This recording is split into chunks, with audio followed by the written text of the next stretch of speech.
Welcome to episode 2 of our hands down DFS PrizePicks NFL Futures. Today we're going to be going over 3 players that I really like, 3 players that I stay away from, and we're also going to touch on a couple other quarterbacks just because I know they're going to be popular and we'll get some questions on them. So we'll start with the likes. We're going to start with who I like the most. We'll go down to descending order on my top 3. So the number 1 guy that I like, my man right here, Justin Herbert. Man, love this guy. Last year came out, had 4,300 yards. You give him an extra game, you give him a second year in the league. It's hard to not see him going over that. He would have needed only 120 extra yards from where he was at last year to hit the over on this. Projecting him at 4,600, that would be about another 250 yards in that extra game. Clear over where he's listed at here. Obviously, again, we preface this in the running back show that we need these guys to stay healthy. If they get injured, obviously that is going to be a big dent. Last year, Justin Herbert showed that he could stay healthy. He's a tough guy. Took some hits with the 5 rushing touchdowns that he had, but can still get the job done. Listening to the Bill Simmons show, love that guy. He was even projecting him at 5,000 yards. It looks like that could be something that could hit. So 4,400, see no reason why we shouldn't be able to get there. Definitely with the 17th game. Love that. Second, talked about this in the first episode, Ben Roethlisberger guy. I'm a Steeler. Gotta lean into the bias a little bit, but man, I think 3,900 is too low for Ben Roethlisberger in his last year. Last year he came in, had 3,800 yards. Again, you give him that extra game, you get up to 3,900 easily. You only need 100 yards out of that. And last year he had 3,800 yards, and we know that the storyline for the Steelers all year was the drop passes. If that gets cleaned up, then who knows how many more yards that he has. The number 1 drops leader last year is Deontay Johnson, still on the team, but it's been working hard to get that resolved. That doesn't seem to be an issue going from what we've seen in the preseason. We don't think that they're going to go away necessarily, but we definitely think it's going to get better. Pat Freiermuth also, tight end, sure hands. Ben Roethlisberger loved that when he had Heath Miller back in the day. I think that's going to be another weapon that he's going to have. Offensive line, not very good, getting the ball out quick. Don't think we'll have too many worries there because they have guys who can get a lot of yards after the catch there. So we have him projected about 4,200 yards. That's 300 more than what his line is at now. Really like Ben Roethlisberger there. Final guy that we like, guy who's going under the radar as far as the fantasy side, because he doesn't provide much upside other than the passing. Derek Carr last year had 4,100 yards, so even before giving him an extra game, he would have hit the over on this.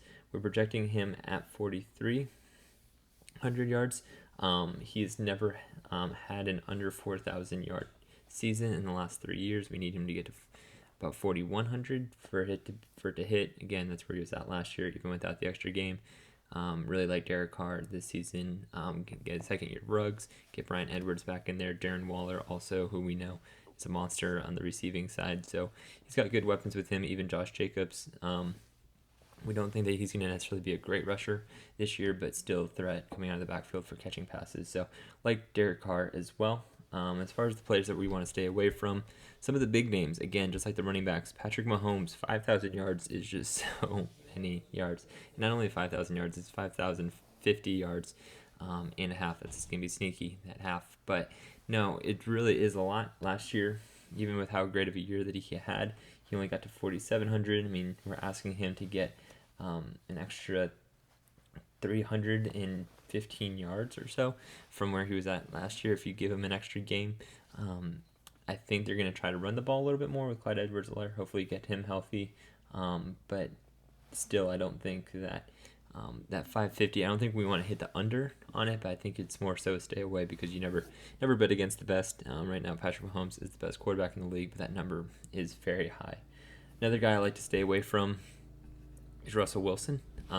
Again, great player, a lot of fantasy upside there, but as far as the passing yards go, last year he hit 400 or 4,200, so he is kind of close to that already with going over, but just we are projecting him to have a little bit less production this year. We're expecting them to be able to run the ball more with Chris Carson if he can stay healthy.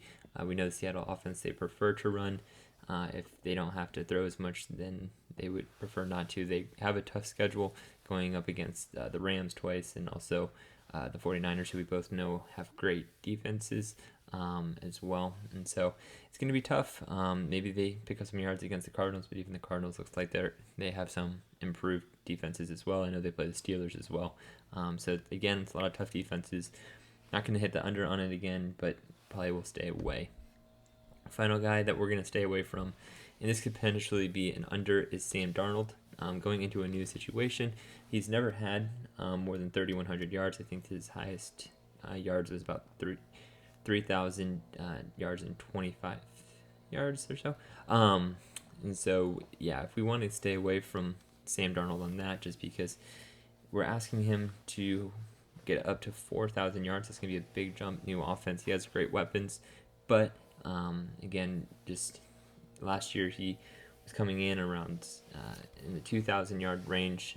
He was hurt, banged up, and so that's again can be a big factor in all of this is the injury marks. But we don't want to bank on that. We don't want to make any of the decisions that we made on injuries. But it's going to be hard for him to have just a change of offense, bolster that up just for a full 1,000 yards from where he was before. Some of the other quarterbacks that we're going to hit on, Mack Jones, obviously just named the starter yesterday.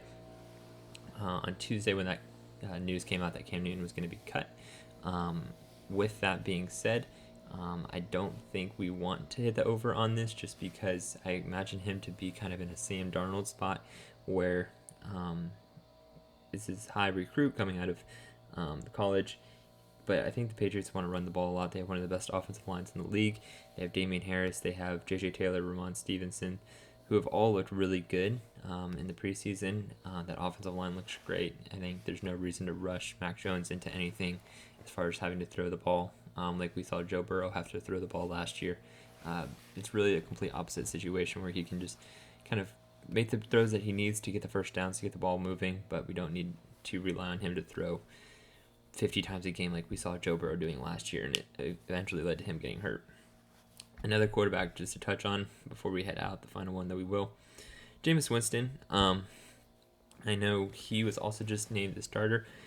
He's someone who I like potentially as hitting the over, but again, really, if you look outside of Alvin Kamara, his wide receivers, Marquez Callaway, and Traquan Smith, not necessarily great weapons. Also, you have Troutman, who a lot of people were high on. He gets hurt. He's going to be out for the first couple games. We do have Michael Thomas hopefully coming back, but again, we don't know what the status of that's going to be. I'm kind of down on the Saints as a whole. So I would maybe, I don't know. It's going to be a tough one. He could hit the over again, like I said, because he's been throwing. That's what he does. He throws a lot of yards, but he also throws interceptions. So, I mean, if he can put together big games where he has a lot of yards, good, but then I don't really see it sustaining very well. And I think we even see a little bit of Taysom Hill in there, especially when we get into certain third down situations where they need to pick up a couple yards, where maybe in Tampa Bay they would have done a play action and go deep with it. So that's where I'm at on most of these quarterbacks. Again, like in the first episode, if you have any questions on any of the players, we'll be more than happy to dive into them and respond. So please feel free to comment below. We'd be more than happy to get those addressed. Please subscribe. We have wide receivers going to be coming out later this week. Get the receiving yards on that, see if there's anybody we like, and then we'll be moving full into DraftKings and some of the slate by slate picks that we like.